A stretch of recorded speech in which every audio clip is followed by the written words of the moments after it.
Pessoal, só estabelecendo então a dinâmica, né? Eu vou, a partir de agora então, são 11h25, eu vou estabelecer um teto de tempo aí, de uns 10, 15 minutos, para quem tiver as perguntas por escrito encaminhar para a mesa. Caso contrário, como até agora não veio nenhuma pergunta por escrito até a mesa, como a gente havia convidado um pouco antes do intervalo, aqueles que já quisessem trazer suas perguntas, então nós vamos estabelecer aí as perguntas orais, né? Só que na pergunta, vou pedir àqueles que gostariam de fazer pergunta que fossem bastante concisos, né? Para que a gente pudesse dar a possibilidade de participação para mais pessoas nos questionamentos. Então, as perguntas podem ser feitas individualmente aos membros da mesa ou feitas em bloco para que a mesa possa se pronunciar, tá certo? Então, a partir de agora, nós estabelecemos, então, um teto até o meio-dia, para que a gente possa fazer esses questionamentos e, principalmente, estabelecer quais são os nossos desafios e até mesmo propostas de encaminhamento para a educação em agroecologia.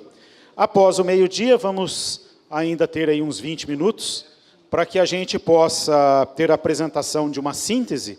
A professora Érica Cossendey Toledo de Melo Peixoto vai fazer a apresentação, e aí a gente também pode tirar algum encaminhamento dessa plenária.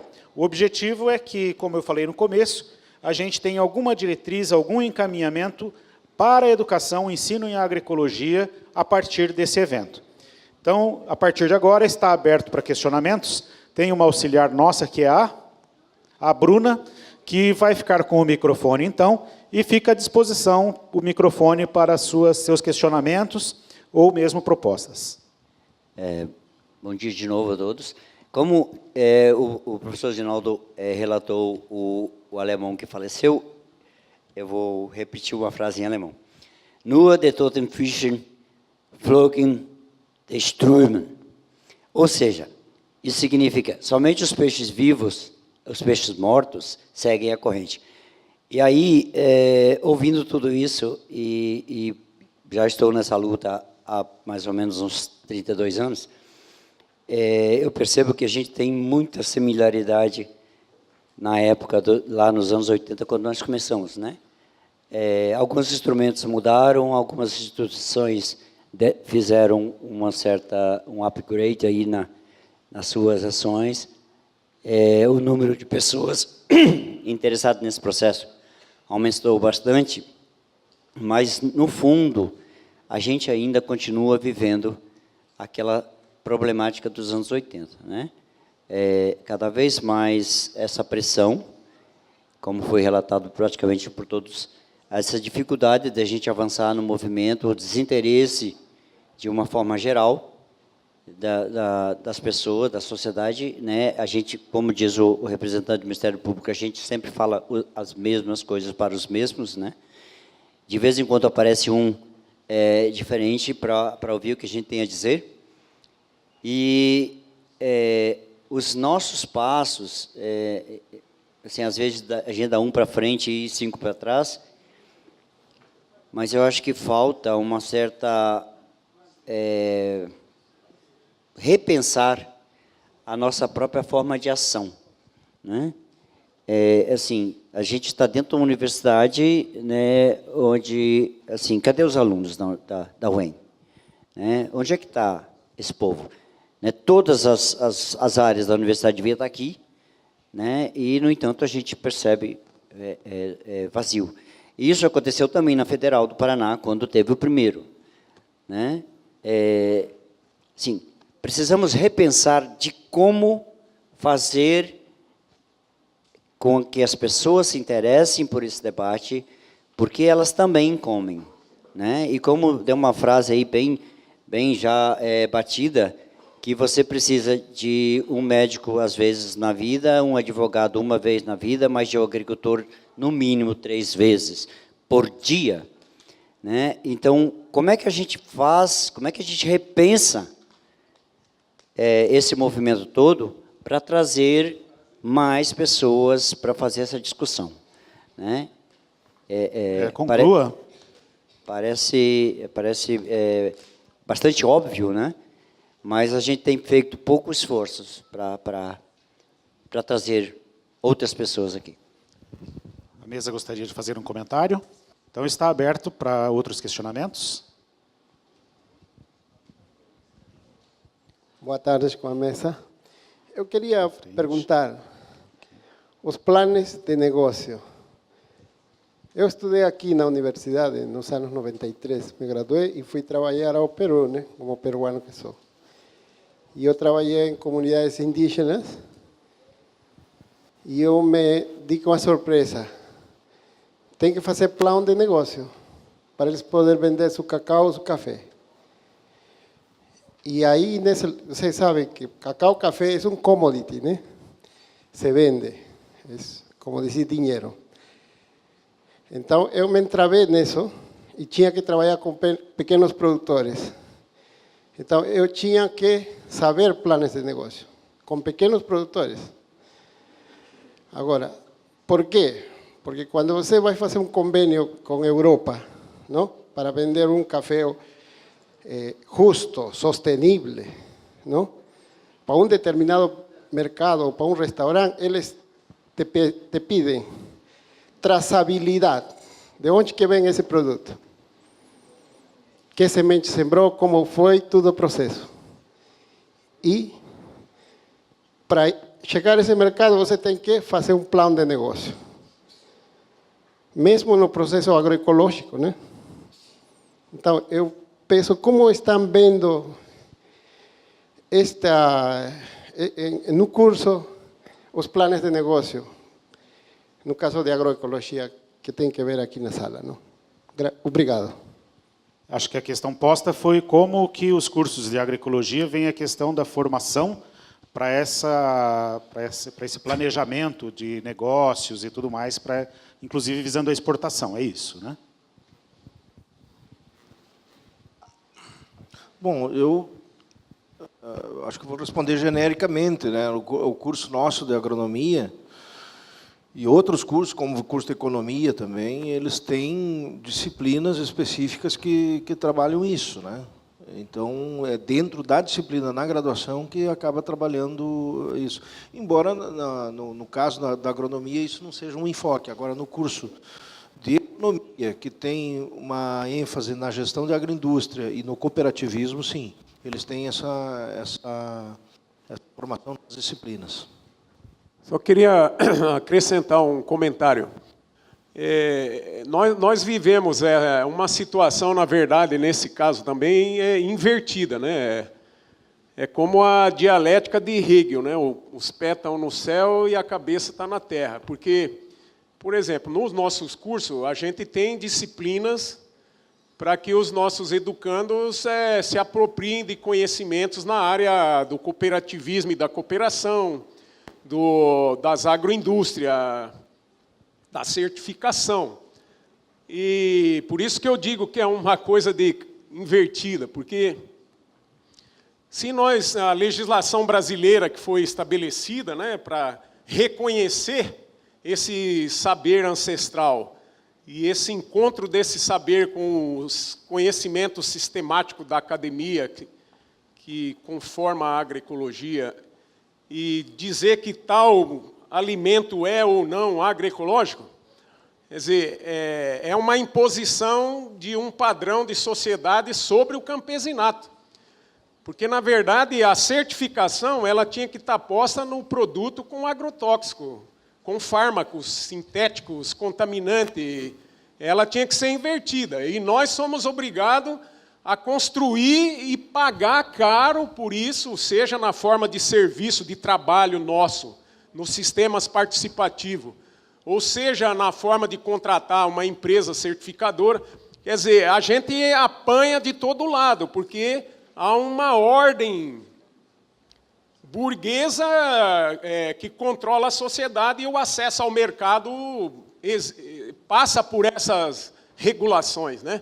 Sem falar as outras regulações formais. Então, agora, no nosso caso, na Via Campesina, na CLOC, o nosso horizonte central é a soberania alimentar, não é a exportação para a Europa e muito menos para qualquer outro lugar. O princípio da soberania alimentar é o princípio que orienta, que norteia o nosso projeto político e a agroecologia. Sem, é lógico, virar as costas para o intercâmbio internacional, mas ele não é prioritário. Mas, de toda maneira, esse desafio se coloca também num projeto de aceder mercados pela via institucional, como há pouco tempo funcionava o PAA, o Programa de Aquisição de Alimento, o Programa Nacional de Alimentação Escolar, seja para oferecer à população em geral, essas regulações são necessárias. Então, é matéria da nossa graduação, as disciplinas que orientam esse processo, né? Só, enquanto o Tardim falava aqui, eu lembrei de algo que está nesse contexto, né? Nós pensamos no mercado externo, né? E há também aquilo que é mercado doméstico. Mercado doméstico. Então, nós estamos vendo a seguinte realidade, já começamos a vivenciar isso. Sai a alface de Maringá, vai para Curitiba, lá ela toma um banho na capital, o cabra bota um selo e ela volta para ser consumida em Maringá. Aí chega na prateleira da rede aqui, essa grande aqui que está agora em Maringá, ali perto do shopping, o Angelone, e ali faz. Então, isso, obviamente, é um contrassenso, né? É algo que não interessa. Na verdade, ele fere princípio básico de sustentabilidade, né? E princípio básico de agroecologia, né? Princípio agroecológico básico é ferido com isso aí, não é? Então, nós corremos isso, faz essa movimentação, né? Começa a mandar e de repente, está consumindo aquilo que poderia ser produzido localmente, né? Aí você pega o município de Maringá, não consegue, o município como Maringá, polo, atender o básico de mercado institucional. Não consegue atender. Mas não é porque não tem, é falta de vontade política, de realmente fazer com que querer que a coisa aconteça, né? É mais difícil se organizar agricultor, organizar produção, do que você chegar e pedir, licitar ali pela via do amigo, né? E tudo pronto para beber, para comer.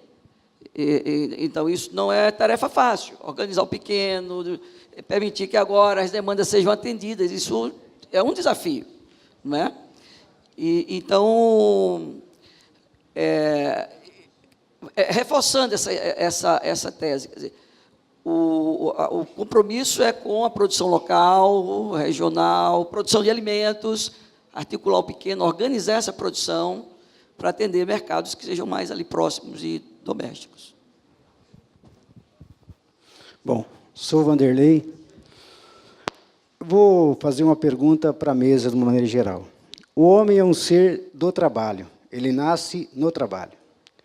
Ele se hominiza quando se afasta da barreira natural. Ao se afastar da barreira natural, ele começa a se humanizar, a se hominizar, e começa a humanizar sua relação com a natureza e começa a transformar a natureza para si. Portanto, para produzir a sua vida material, ele tem que ir limpando a área para produzir a sua vida. Certo? Portanto, ele degrada a natureza? Ou é um sistema posto por uma ordem social que faz com que o homem degrade a natureza? O homem é um ser também que educa a si mesmo, educa-se a si mesmo.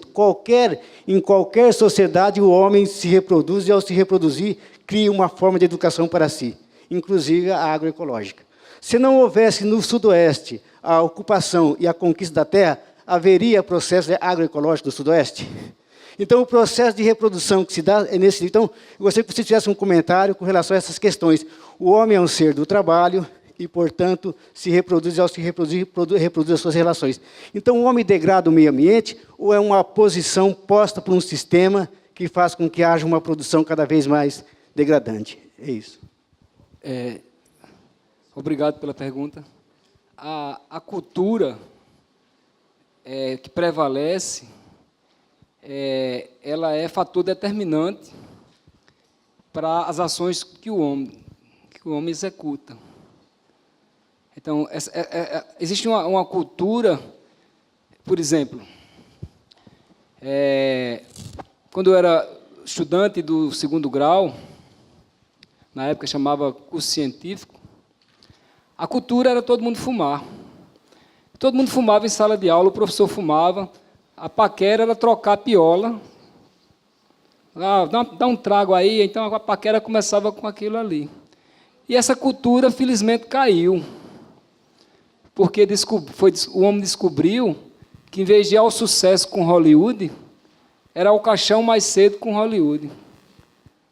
Então, essa cultura foi sobrepujada. A sociedade conseguiu, de alguma forma, fazer com que as pessoas entendessem que aquilo não era uma boa. Hoje a gente tem uma cultura do álcool. A cultura que, se eu tomar uma cerveja, vai aparecer um monte de mulher bonita perto de mim, uma praia sensacional, e aquilo vai ser felicidade para a minha vida. Mas, se a gente analisar mais profundamente, a gente vai ver que essa cultura também é muito danosa para a sociedade. As pessoas estão encurtando sua vida, as pessoas estão querendo buscar a felicidade onde não existe. Vai ter uma entorpecência, não sei nem se esse nome existe, mas o cara vai ficar entorpecido com aquilo ali, e depois vai ficar de ressaca, triste, e com a saúde debilitada, ou vai cometer um crime passional, ou vai se esborrachar no trânsito. Então, eu me lembro que o ministro, não me lembro o nome dele, o ministro de Lula, na época do governo Lula, ele tentou fazer com a bebida alcoólica o mesmo que foi feito com cigarro. Não pode proibir, não adianta proibir, mas pode mexer com a propaganda. Nossas crianças estão sendo bombardeadas todos os dias que a felicidade está em beber, em tomar cerveja, que a felicidade está ali, e quando na realidade não acontece. Se a gente analisar mais profundamente, a gente vai ver que é um grande engodo, como o cigarro era um grande engodo. Eu estou dando apenas um exemplo de todo um contexto que existe na sociedade em relação a isso.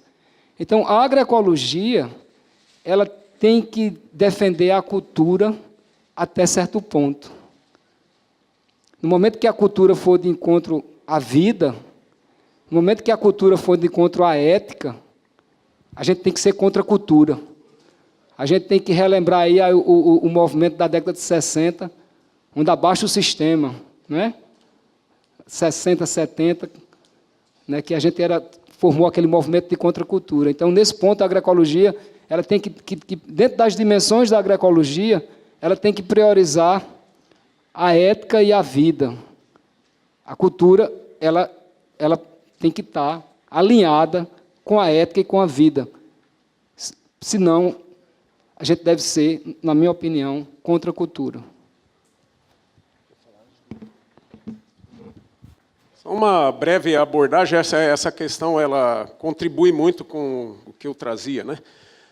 Na verdade, se a gente tomar o homem em geral e o sistema em geral, a gente tende a não ter suficiente condições de uma crítica do que está se dando historicamente. É por isso também que eu fiz questão de enfatizar na nossa leitura que o ser humano, seja ele na sua individualidade e ele como sujeito social, ele é um sujeito contraditório.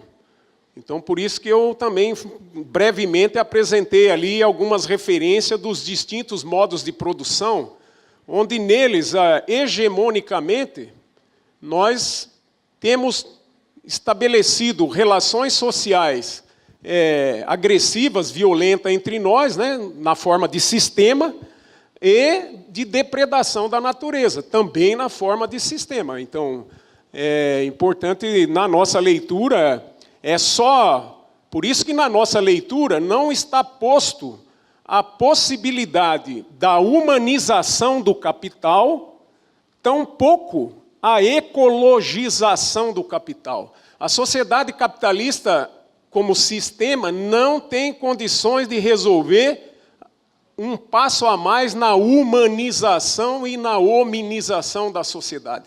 Tampouco pode construir relações não depredatórias com a natureza. Essa é a nossa leitura. é como diz o Tardinho, ele diz, deixa eu dar um pitacozinho aqui vou dar um pitacozinho também aqui então, tem teses que eu já ouvi e que cabem em reflexão. Tem uma que diz assim, que o homem ele é dendrófobo por natureza. Ou seja, o sujeito não pode ver uma árvore que ele quer derrubar, né? Eu, quando cheguei no Paraná, disseram assim, ó, você vai lidar com italianos e alemães. O descendente italiano, ele derruba e bota ladrilho. O alemão, ele já é mais de cuidar, de manter em pé, tudo aquilo. Eu não sei se a tese confirma, né? Mas foi o que eu ouvi aí veiculado, diz que os italianos eles são mais dados a botar ladrilho, botar cimento, e o alemão é dado mais a... Mas, enfim, ele tem essa tese que o homem é dendrófobo por natureza. Ele é dado, é levado, é inclinado isso. E ele tem um coração, uma natureza transgressora. Né? Transgressora. Quando o homem começa a agricultura, o que vai? As populações crescem. E o povo vai ali à beira dos rios e vai para a floresta pressionar a floresta. Não é assim? Houve demanda, houve necessidade, o cara vai buscar saídas para atender a sua demanda. E vai fazer em detrimento de. A agricultura é uma atividade que é feita em detrimento de. É uso alternativo de solo. Do ponto de vista da lei, é uso alternativo de solo. Você faz em detrimento de. É uma pressão antrópica. Tem ônus, aí, custos, e que muitas vezes não são computados. Teriam que sê-los. Mas, se amanhã o atual governo determinar que o novo Código Florestal deixa de existir, vai sobrar pouco de conscientização. O cara vai plantar soja na beira do rio e dentro do rio também. Os caras vão desenvolver uma soja hidropônica e vai plantar dentro do rio. Então, essa coisa de você lidar com a lei. No meu entendimento, a lei, como é praticada aqui, vamos pegar o nosso país, ela é legalista. A lei é legalista. Alguns já morreram por conta da lei. Tem histórias aqui de agricultor pioneiro que se cometeu suicídio porque foi multado pelo IBAMA. Quer dizer, então a lei ela não atingiu o seu objetivo, né? Levou à morte, tem que produzir vida, não morte. Então, daí, essa lógica inteligente, a coisa inteligente de você remunerar o sujeito, pagar. Hoje, na Europa, tem aquela figura do cara que é produtor de água. Ele é pago para produzir e cuidar de água. Tem um sujeito que é produtor de energia. E o Estado entende que ele faz muito bem isso. Ele deixou de ser produtor de boi, de grãos, e é produtor de energia. E faz isso com competência. Né? E aí, remunerar de fato, para manter em pé aquela tese de que mais vale a árvore em pé do que derrubada. E aí o cara ser remunerado por isso, né? Pelo hectare de floresta que ele tem, pelo rio que ele ajuda a preservar, a conservar. Né? Então, há que se sair desse viés legalista, como hoje nós temos, para ir para um modelo mais inteligente de fazer a coisa. Né? Isso está na matriz mental dos nossos alunos. Eu, num doutorado, só para fechar aqui a minha fala, num doutorado, numa qualificação, uma colega nossa perguntou para o aluno que estava qualificando, né? O que significa 1 hectare de floresta numa propriedade rural? Aí ele olhou, pensou, né? Quase doutor o menino. Olhou, pensou, aí tirou a máquina do bolso, fez alguns cálculos, falou, 10 sacos de soja. Rapaz, você acabou de derrubar a mata do sujeito. Rapaz. Aí ficou todo mundo ali, né? A discussão foi por esse viés aí. Okay? O indexador dele, saco de soja. Né? Então, há que se mudar esse tipo de visão e de condução de tudo. Para a gente agilizar o processo, até por uma sugestão do professor Paulo Maier, vamos fazer em blocos, no máximo mais 3 perguntas. Né? E aí, após as 3 perguntas, a mesa pode fazer a sua colocação. Tá certo? Então, quem gostaria de inscrever, mais 3 inscrições. Nós temos o Feiden, mais o colega lá atrás, e a professora Tayama. Então, temos uma quarta. Vamos ser bem sucintos, então, no questionamento, permitimos aí a participação, professor. Bom, é uma questão que eu coloco para a mesa no seguinte: a gente está trabalhando ensino médio, universidade e pós-graduação. Mas acho que se a gente tentar trabalhar a questão de formação em agroecologia, acho que ela começa antes. Nós temos um enorme de um potencial nas escolas rurais. Nós temos todo um movimento e acho que ontem numa mesa eu falei da questão da necessidade de convergências, e temos algumas convergências não tão convergências, por exemplo, com a questão da educação no campo. Aliás, no Agroecol, um dos componentes era a Jornada Internacional de Educação no Campo, mas na prática a gente viu que a Jornada de Educação no Campo estava totalmente separada do restante dos eventos, né?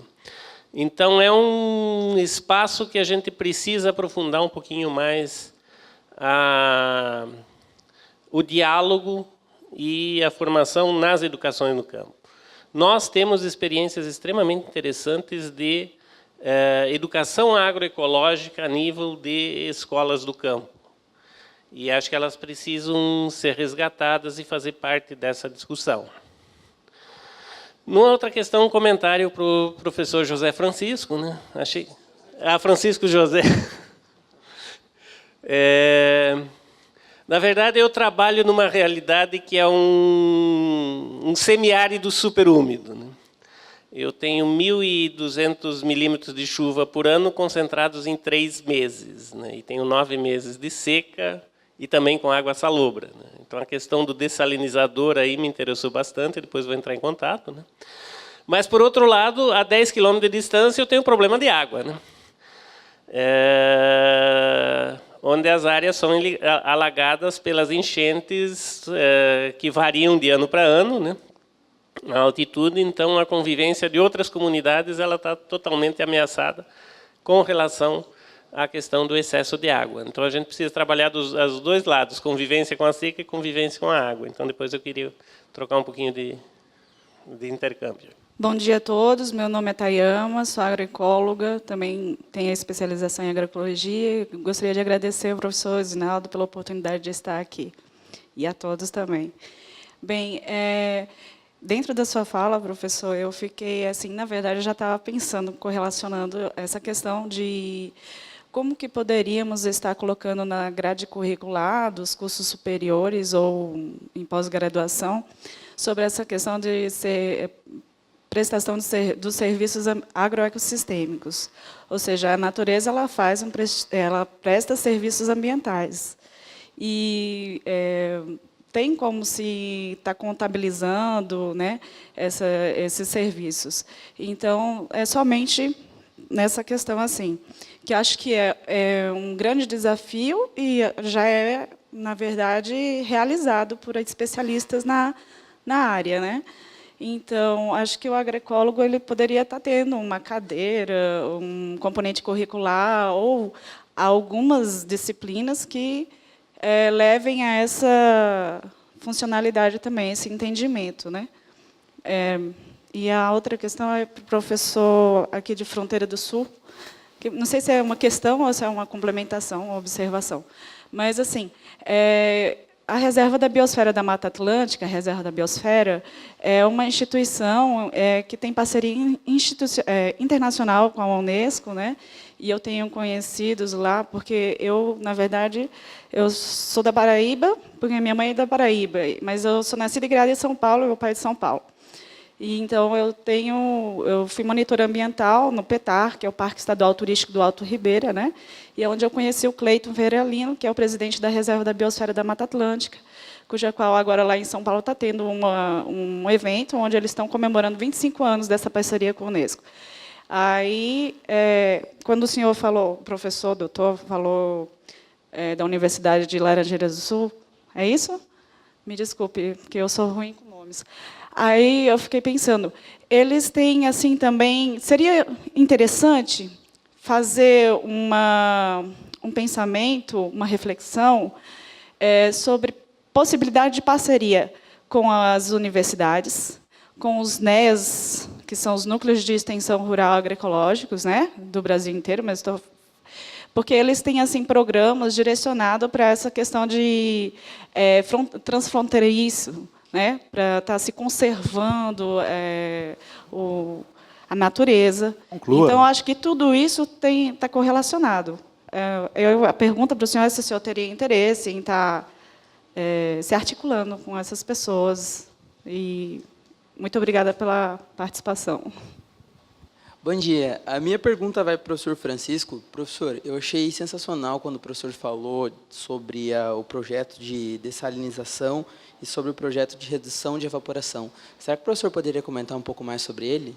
Se não há mais nenhum questionamento, temos mais um, professor. Então, encerramos as perguntas em bloco para a mesa no seu questionamento, professor.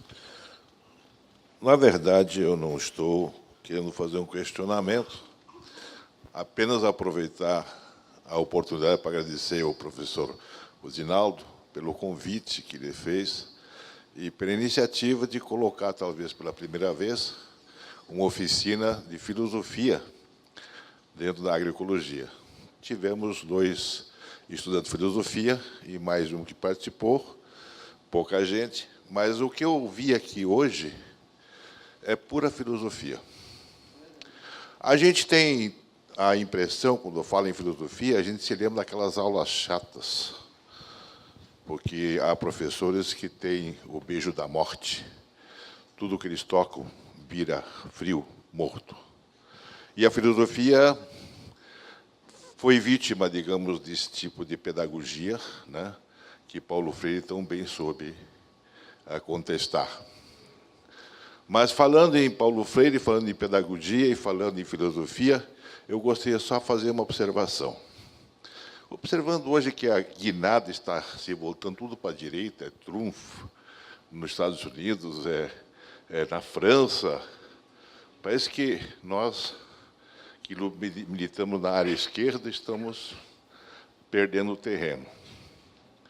Talvez não seja um momento de nós refletirmos se a nossa lógica, se a nossa leitura de mundo não está equivocada, se nós estamos fazendo a mesma leitura de mundo que a extrema-direita faz, usando os mesmos esquemas, os mesmos princípios racionais, lá do Aristóteles, repetido por René, no cartesiano. Só para citar um exemplo, eu sou pastor da Igreja Luterana, estudei filosofia, pastor de filosofia, e a minha igreja, ela, todos os anos, publica uma agenda. E essa agenda desse ano é bastante ecológica. Eles também têm tendências agroecológicas.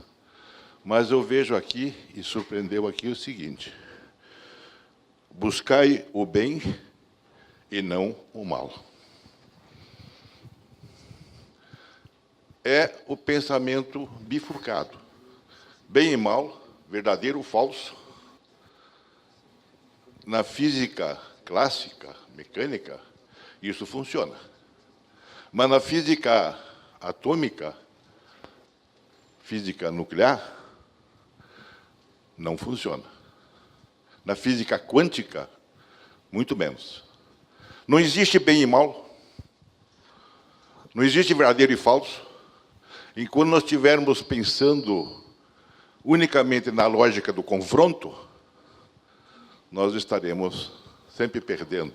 As conclusões, professor. Né? E, concluindo, eu diria que talvez tenha que mudar a nossa lógica. Procurar encontrar na física quântica e na transdisciplinaridade uma nova epistemologia, uma nova lógica, um novo paradigma. Isso que a filosofia hoje quer. Está aberto, então, para a mesa fazer as suas colocações a respeito das questões que foram colocadas, dos comentários dos participantes. Os finlandeses, eles dão um banho de bola em nós, né? Os melhores cérebros na Finlândia estão a serviço do ensino fundamental. É uma lógica inversa, que as melhores cabeças estão nos cursos de pós-graduação, né? Estão lá. E o finlandês ele vai numa lógica... E o menino na finlandês, o grande sonho do menino finlandês é trabalhar com a educação, é ser professor, né?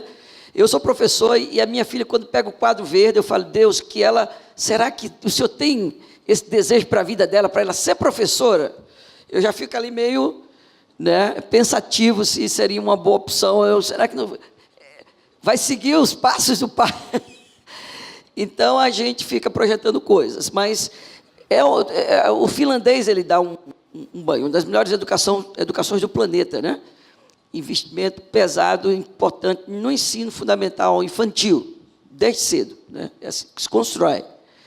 E é possível, com educação e trabalhando de forma justa, remunerando quem precisa remunerar. O sujeito que é pago para cuidar, ele vai cuidar. Ele só planta soja porque dá dinheiro, não é porque ele é hobby.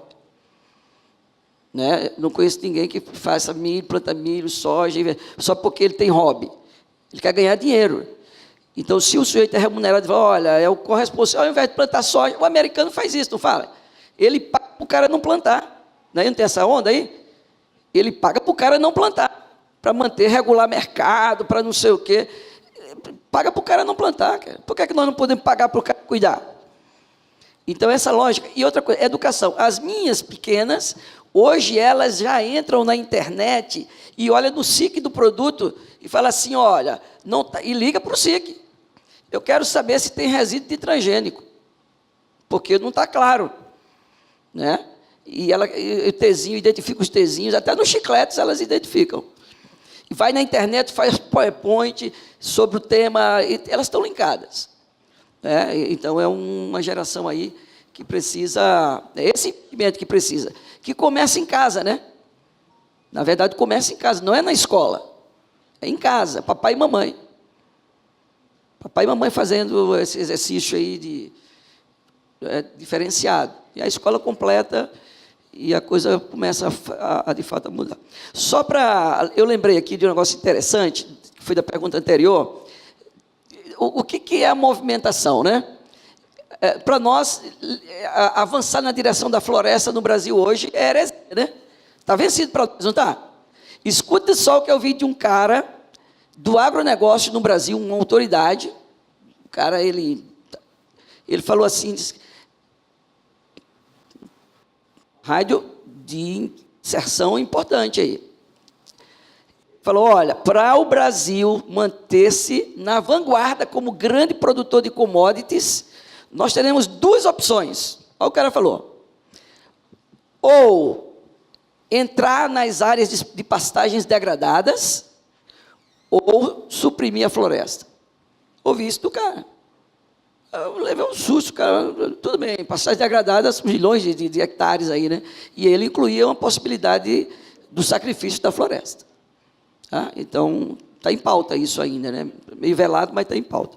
Eu vou fazer duas breves reações na questão que você colocou ao professor Osinaldo e depois ao Faiden, que diz muito respeito a um momento atual do movimento sem terra, né? Então, essa concepção da natureza como fornecedora de serviços, ela não deixa de ser também uma das expressões da alienação da nossa relação com a natureza, né? Porque a natureza é natureza tanto quanto o Homo sapiens é natureza e cultura. Então, quando a gente começa a botar monetarização na natureza, a gente não está fazendo mais do que reproduzir a lógica da sociedade que nos conduz à depredação da natureza, que é a sociedade burguesa, mas que também não se resolveu em nenhuma experiência socialista até agora. O momento, o século XXI, nos desafia como engajados numa praxis revolucionária a incluir radicalmente na humanização a dimensão ecológica da vida. Então, eu acho que essa crítica está muito bem desenvolvida, né? Não precisamos aqui ficar remoendo ela, mas só para pontuar do horizonte que nós incorporamos à agroecologia, como que a gente realmente pretende superar essas proposições de mercantilização absoluta não só do ser humano como mercadoria, mas da natureza como uma fonte permanente ou, até certo ponto, de mercadoria, né? Por outro lado, a questão do FIDEM é um momento bem presente do movimento sem terra, né? Nós iniciamos também pelo processo da escolarização técnica em agroecologia no nível médio.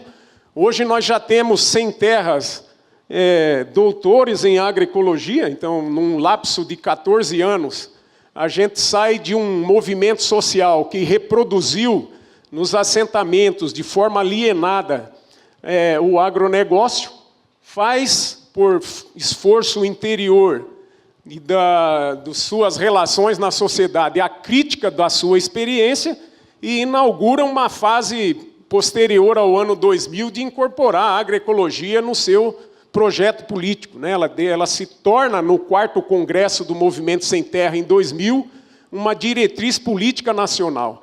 E, nesse momento, então, nós já iniciamos um largo processo através da campanha nacional Alimentos Saudáveis, um Direito de Todos e Todas, o trabalho de introduzir e universalizar a agroecologia do ensino fundamental ao nível médio e de se tornar realmente um tema transversal permanente na rede de escolas do Movimento Sem Terra, independente da escolarização que aquele curso está vinculado.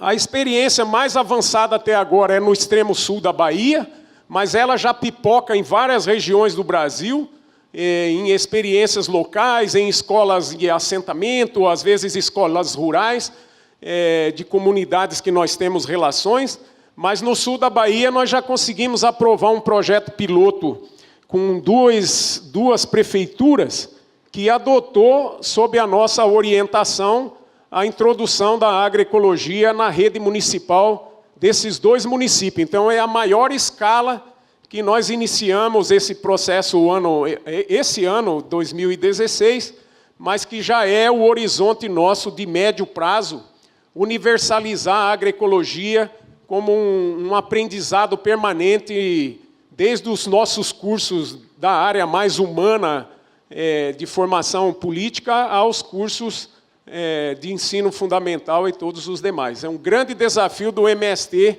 nos próximos 10 anos, alcançar essa universalização. Expressar algumas opiniões pessoais e não quero ofender ninguém com isso, né? Mas, acho que vou um pouco na linha do Zé Maria, mas eu queria dizer assim para vocês, a gente não deve depositar muitas esperanças na universidade como, de fato, uma ferramenta que vai ajudar a transformar a sociedade, ecologizar e avançar nesse sentido. Eu acho que não. Ela vai ajudar, né? Mas não vai ser a ferramenta principal. Também não acredito que a gente consiga, por exemplo, através da política partidária, ter grandes transformações. Eu nunca postei isso, né, durante toda a minha vida e por isso eu não estou muito frustrado com tudo que aconteceu, por exemplo, como no país, em relação às pessoas, porque era de se esperar tudo isso, né? A corrupção na política sempre existiu e sempre vai existir. Acho que também nós não devemos depositar grandes esperanças em outras áreas, como, por exemplo, a religião. Nós sabemos que a religião, quase sem exceções, sempre permitiu ao ser humano que usufruísse dos elementos da natureza de forma que melhor lhe convisse, né? Acho que, por exemplo, a corrupção não está lá em Brasília, ela está dentro da nossa casa. Nós compramos o nosso filho todo dia para ele ir dormir mais cedo, deixar de fazer tal coisa assim. Nós precisamos mudar, do ponto de vista dos valores que nós temos, né, que nós construímos, porque os valores são, vamos dizer, uma construção histórica também, né, mas é também muito de momento. Por exemplo, nós precisamos mudar o padrão de consumo da sociedade. Nós usufruímos da natureza muito mais do que nós precisamos para nós viver. E a gente precisa mudar isso. A gente precisa ensinar nossos filhos a viver com menos, né? A gente precisa ter uma crítica, ou construir uma crítica de forma individual ou coletiva, né, para sair do atolador que nós estamos vivendo. Né? Nós estamos criando gerações de imbecis que estão caminhando para o precipício, olhando para um celular. Esses dias saiu um desenho animado, eu achei muito próprio, né? As pessoas, todo mundo no WhatsApp ali caminhando para o buraco. E é isso que nós estamos construindo, gente. Né? A gente precisa mudar isso. O padrão de consumo da sociedade ocidental é algo vergonhoso. É vergonhoso o que um ocidental consome de água, o que ele consome de caloria, o que ele consome de proteína. Eu me coloco nessa. Eu sou um grande consumidor de proteína animal. Né? Então, tem que começar lá em casa, né, diminuir isso. Mas vocês entendem a lógica? Né? Se nós não mudar o padrão de consumo da humanidade, né, esse padrão de consumo, ele é construído. O capitalismo é uma invenção humana. E o grande mal da humanidade é o capitalismo. Né? E não que nós tenhamos tido alguma experiência socialista, vamos dizer assim, que tenha sido exitosa no sentido de preservar os recursos naturais. Nós não tivemos isso. Nós só tivemos capitalismo de Estado, o capitalismo normal e o capitalismo de Estado, que foi produzido e articulado pelos Estados, a União Soviética, a China e tal. Sempre foi capitalismo. Né? Então, nós precisamos questionar isso. Né? Começa, os nossos filhos, eles nascem, crescem, reproduzem e morrem a partir de agora, né? Que é a lei da natureza, né? Mas, por exemplo, sem desenvolver habilidade manual mais. Mas vocês entendem que o ser humano, quando deixou o macaco, sei lá, o hominídeo, né? Ele começou a desenvolver a inteligência e a cognição em determinadas coisas a partir do momento que ele teve que pegar uma coisa com a mão, fazer e tal. Aí ele começou né? Enfim, teve uma série de coisas que mostram o estudo da evolução humana aí, que usar ferramenta, por exemplo, liberou uma série de outras sinapses no cérebro que nós estamos invertendo isso na sociedade. Essa que é a verdade. Então, quando você mecaniza uma atividade na agricultura, ou coisa assim, tem um lado bom, que você diminui a penosidade do trabalho e tal, né? Mas, por outro lado, você desumaniza o processo. Quer dizer, o cara que está dirigindo um trator com ar-condicionado, com uma barra de pulverizador atrás ligada, jogando Roundup na área, ou um inseticida, um Nuvacron, né? Um monocrotofós, como se diz, na soja, ele não está vendo a codorna que está morrendo, o tico-tico que está morrendo, o canarinho que vem comer a lagarta, ele não enxerga isso aí. É um processo altamente desumanizante. Você não enxerga, você não vê a relação que está na natureza. Né? E aí, assim, tem uma coisa importante nesse processo todo. O modelo vamos dizer assim, de construção, o modelo agrário, entende, que permite você acumular terra, é um modelo altamente equivocado para a natureza. Você acumulou terra, você vai precisar mecanizar e vai precisar usar veneno. Porque senão você não dá conta dos processos produtivos. Tá? E você acumula e usa veneno porque você precisa produzir capital, ou reproduzir para o capital. É isso, esse é o mal da humanidade. Se a gente conseguisse distribuir, por exemplo, ter pequenas propriedades, com mão de obra, com qualidade de vida e tal, conseguisse produzir sistemas agroflorestais, que exigem um monte de mão de obra, você frearia um monte, né? E produziria alimento assim, para 2 vezes a população da Terra, não tenho dúvida. Mas isso vai contra o processo de acumulação de capital. Tá? Então, eu sei que o meu tempo está esgotado aqui. Eu queria falar sobre educação agroecológica básica. Tem que começar lá na criança, no básico da criança. Não vai ser conosco aqui, que já estamos com as orelhas já marcadas pela rejeira, né, que a gente vai mudar o mundo. Não vai, não, acho que não. Em relação a essa questão da água, né, que foi perguntada, o Ricardo é engenheiro ambiental e eu acho que tem bem mais experiências concretas do que nós. Mas, assim, o movimento e as escolas de agroecologia já produziram muitas experiências boas de uso de água, de reciclagem, de captação. O Nordeste tem N experiências, né, de conviver com a seca. né? E que são boas experiências, assim, a gente poderia reproduzir, inclusive porque nós estamos vivendo mudanças climáticas acentuadas, inclusive no sul do país. Eu nunca pensei que eu ia construir cisterna no sul do país, onde eu mais tive demanda para construir cisterna foi no sul do país, não foi lá no Nordeste. Está faltando água. As escolas do campo, nossa, por exemplo, dando os assentamentos ali na Rio Bonito, mesmo Laranjeiras, coisa, não tem água. E acho que é isso. Em relação à pergunta da companheira, a universidade tem um setor que organiza as parcerias e tal, desde que passe pela procuradoria, e tem interesse de fazer isso. Bem, primeiro eu queria comentar um pouco da fala do professor, não sei, eu esqueci teu nome, Quirinos, sobre a importância dos pressupostos filosóficos estarem presentes dentro dos debates da academia e da nossa própria vida como um todo. A gente tem que entender até que ponto nós estamos sendo peças de uma engrenagem, como diria Zé Ramalho, repetindo aqui, ou uma vida de gado sendo levado pelas multinacionais através de influências pesadas que a mídia exerce sobre a nossa própria cabeça.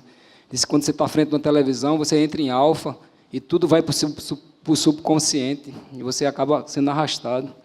Então, ter esse nível de questionamento é necessário, fundamental, ter um questionamento filosófico sobre a nossa própria vida, sobre a academia, sobre tudo. O que é que eu estou aqui, o que é que eu estou fazendo, para onde eu vou. Então, eu só enfatizo a sua fala e valorizo nesse sentido. Sobre a pergunta sobre o projeto dessalinizador, vou tentar ser breve aqui, porque o tempo já está avançado. É um projeto que traz muita felicidade, a gente conseguiu aprovar agora há pouco um projeto com o Banco Itaú, Ecos, através da Fundação Itaú, onde vamos construir mais 70 unidades, numa região que chove 250 milímetros por ano. Então, é uma região que poderia ser considerada árida e não semiárida, e as pessoas vivem com muita privacidade de água. Tem a questão dos caminhões-pipas, que carregam águas duvidosas, águas de esgoto, e Campina Grande, onde mais tira água, é de um açude contaminado, o pessoal acaba levando para os agricultores. É uma situação muito triste, E isso traz muita satisfação para a gente, esse projeto, que foi um projeto construído não por mim, mas por um grupo que envolveu Irmão Urbano, como a gente citou aqui, como envolveu as ONGs, agricultores, e agora a gente está com um modelo simples e que o próprio agricultor pode construir, e nessa tentativa de formar uma política pública, da mesma maneira que foi feita a política pública das cisternas, no projeto de 1 milhão de cisternas.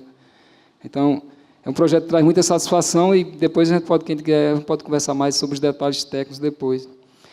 O projeto de redução de evaporação agora está parado porque não tem água para evaporar, secou tudo. O maior açude da Paraíba, que tem 1 bilhão e 300 milhões de metros cúbicos, o açude de Curemas está seco. O açude de Boqueirão, que abastece Campina Grande e outras cidades, está com 4% da capacidade. Então, o Nordeste está numa situação limite. Esse ciclo, que é um seno, para quem gosta de matemática, a função seno, que passa vários anos. A década de 2000 foram 11 anos acima da média, praticamente. A gente entrou em 2012, aí morreu a metade do rebanho bovino, com uma seca terrível, e aí seguiu de lá até cá, com anos abaixo da média. Mas foi um projeto muito interessante, e a gente espera retomar assim que os açudes pegarem água. A gente fez uma parceria com o Catamais, catadores de lixo, que não catam isopor. O isopor ele não é reciclado, mas a gente começou a catar o isopor. Então, aqueles redutores foram feitos com isopor reciclado, e a gente, com a lona, a gente amarrou. Então, aquilo que estaria indo para o lixão, ele está indo para reduzir a evaporação dos açudes de uma forma significativa. 600 litros de água por dia para aquela região é muita coisa. Ok, acho que é só isso. Bom, eu queria só ser bem breve também, só colocar uma questão que acontece lá no Instituto Federal. A gente tem um curso de formação inicial continuada com professores da rede pública, e a ideia é que eles trabalhem nas escolas hortas pedagógicas de base ecológica, né? Eu acho que isso não é tão novo, né? Em alguns lugares já acontece. Mas a intenção é essa mesmo, que, conforme os colegas também comentaram, que talvez tenha que vir antes, né? Essa noção de que eu tenho que consumir algo com qualidade, algo que não tenha, né, toda essa implicação de insumos químicos e por aí vai. E eu acho que a partir do momento que a criança ajuda a plantar, ajuda a mexer lá na própria horta e pode colher e se alimenta na própria merenda escolar com esse alimento que ele produziu, ele começa a se questionar, né, em si, de forma que a gente não impõe, né, a ele um sistema orgânico, mas ele começa a pensar isso desde cedo. E trazendo para pessoalmente assim mesmo, em casa, minha esposa, ela é nutricionista, fica bem antenada em questões com alimentação também, e ela tem começado, né, a gente começa uma hortinha lá em casa e tudo mais, e daí eu já vejo o meu bebê lá, ele tem 10 meses e ele já pega a mangueira, ele já gosta de ajudar a aguar, né? Então, assim, quanto antes vier, melhor, né? Eu acho que é essa a questão. Então, assim, uma outra questão que eu gostaria de colocar, por exemplo, eu sempre trabalhei na universidade a questão de compostagem, daí eu comecei a me perguntar, caramba, eu não faço compostagem em casa por quê? Porque eu não precisava de composto, né? Agora, com uma mini hortinha lá, começo a pensar, nossa, mas espera aí, eu vou ter que consumir insumo externo, se eu tenho residual de matéria orgânica, por aí vai, eu posso produzir um composto? Então, enquanto o indivíduo não começar a produzir, ele também não vai se questionar, né, do porquê, da importância dessa qualidade, tudo por aí vai. Só para finalizar, queria colocar dentro daquilo que o pessoal já comentou, da rastreabilidade dos produtos e tudo mais, né? E pensando na questão de que o nosso planeta ele tem uma capacidade de suporte, né, e ela deve ser respeitada. E neste ano, em agosto, venceu, né? No começo de agosto, a gente já consumiu do planeta mais do que aquilo que ele pode renovar no período de um ano, segundo cálculos de associações internacionais. Então, fica aí a dica da questão da pegada ecológica, que o professor Osinaldo também comentou, né? Então, o produto sai daqui, vai para lá e volta, né? Será que isso é sustentável, né? Acho que não. E seria interessante a gente levar em conta isso, né? Estamos no cheque especial até dia 31 de dezembro e a gente tem que rever os nossos atos em relação ao consumismo e tudo mais. Obrigado, pessoal. Bem, eu queria só falar mais uma coisa que eu esqueci. Esses dessalinizadores, eles estão sendo construídos numa forma de mutirão, onde envolve os alunos da academia. Os alunos vão a campo, aquilo serve como aula interdisciplinar também. A gente leva vários professores, alunos, os agricultores e técnicos das ATEs e das ONGs. E a gente passa 3 dias no campo, todo feito que se chama pré-moldado, que a gente monta 10 unidades nesses 3 dias. E é uma experiência muito gratificante, aquele momento de união, que as pessoas se unem em prol de água, né? Terra, planeta, água. Até a gente gosta de cantar essa música, que é muito bonita, né? Então, é uma coisa bem interessante. Também, da mesma maneira, os redutores de evaporação. Então, a gente não é uma firma contratada que está fazendo. O que a gente está fazendo hoje em dia é unir a universidade, as ONGs e os agricultores em prol da vida.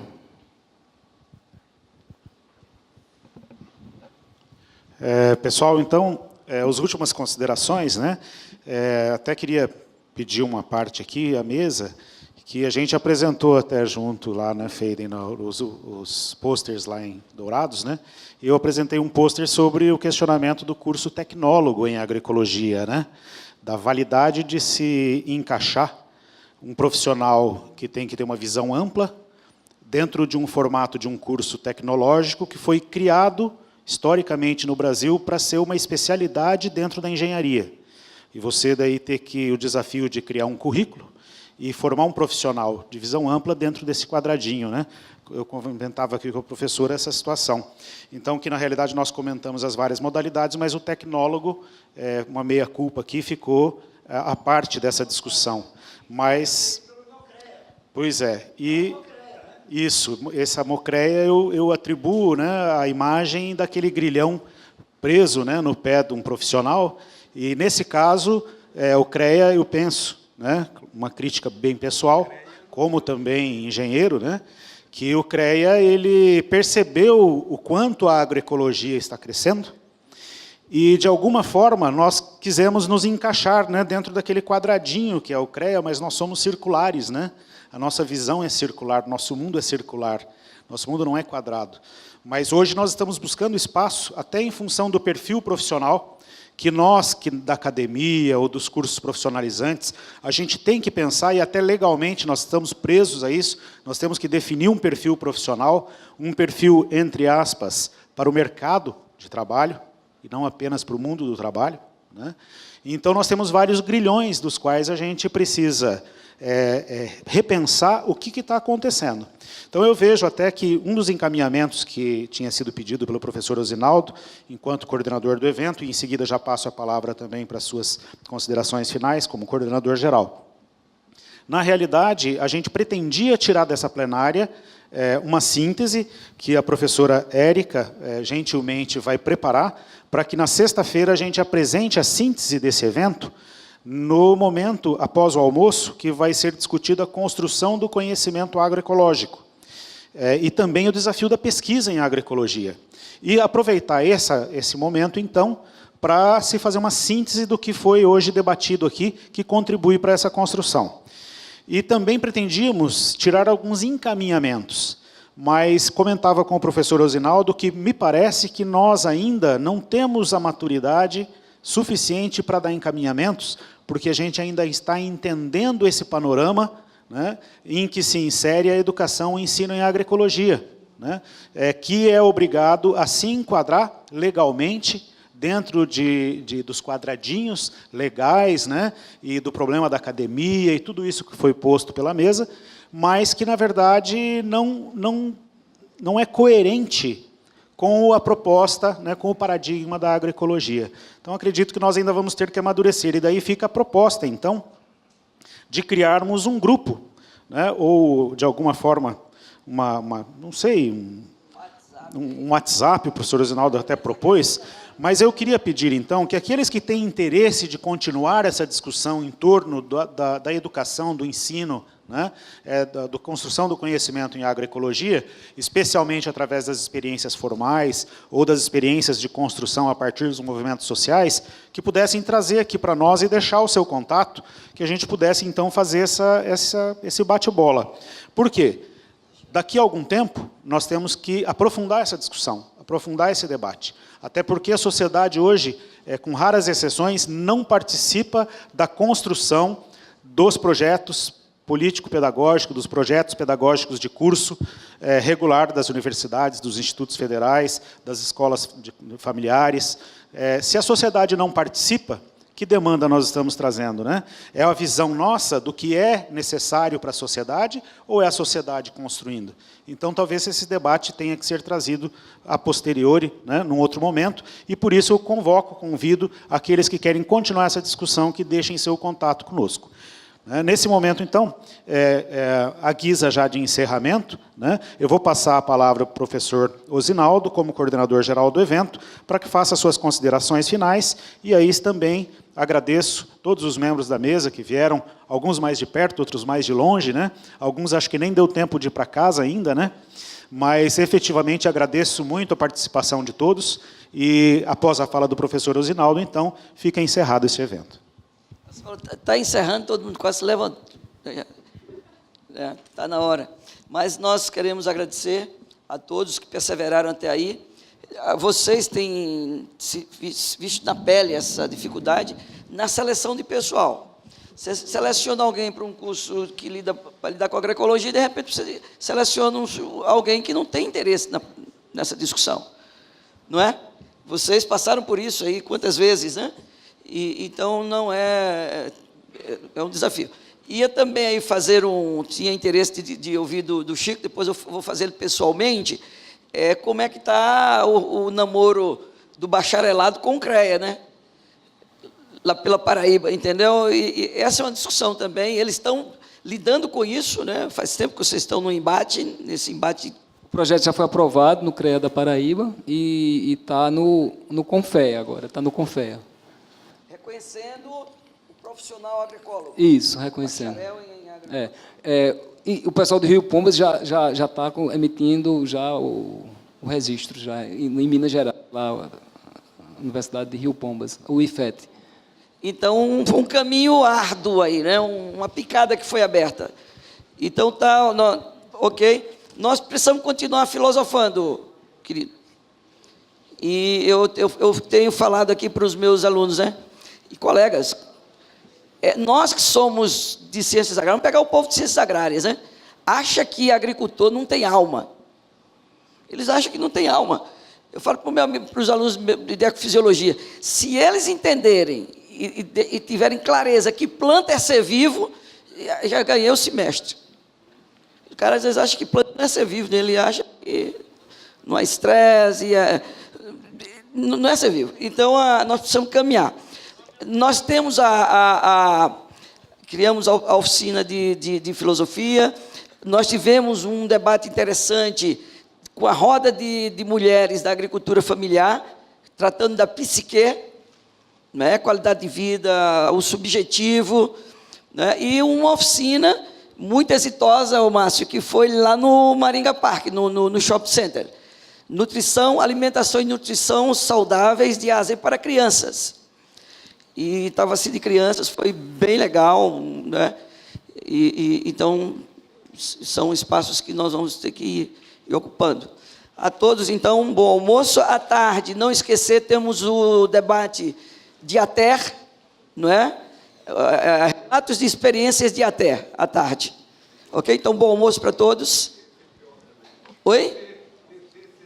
É IPP-CPO que vem alguém à tarde para fazer um relato das principais experiências. Tá? Também. Obrigado pela paciência de todos, pela perseverança de todos. Bom almoço. Agradecer aqui ao Matheus e a Érica pela moderação, né? Foram moderadores, né? Foram bons. Parabéns.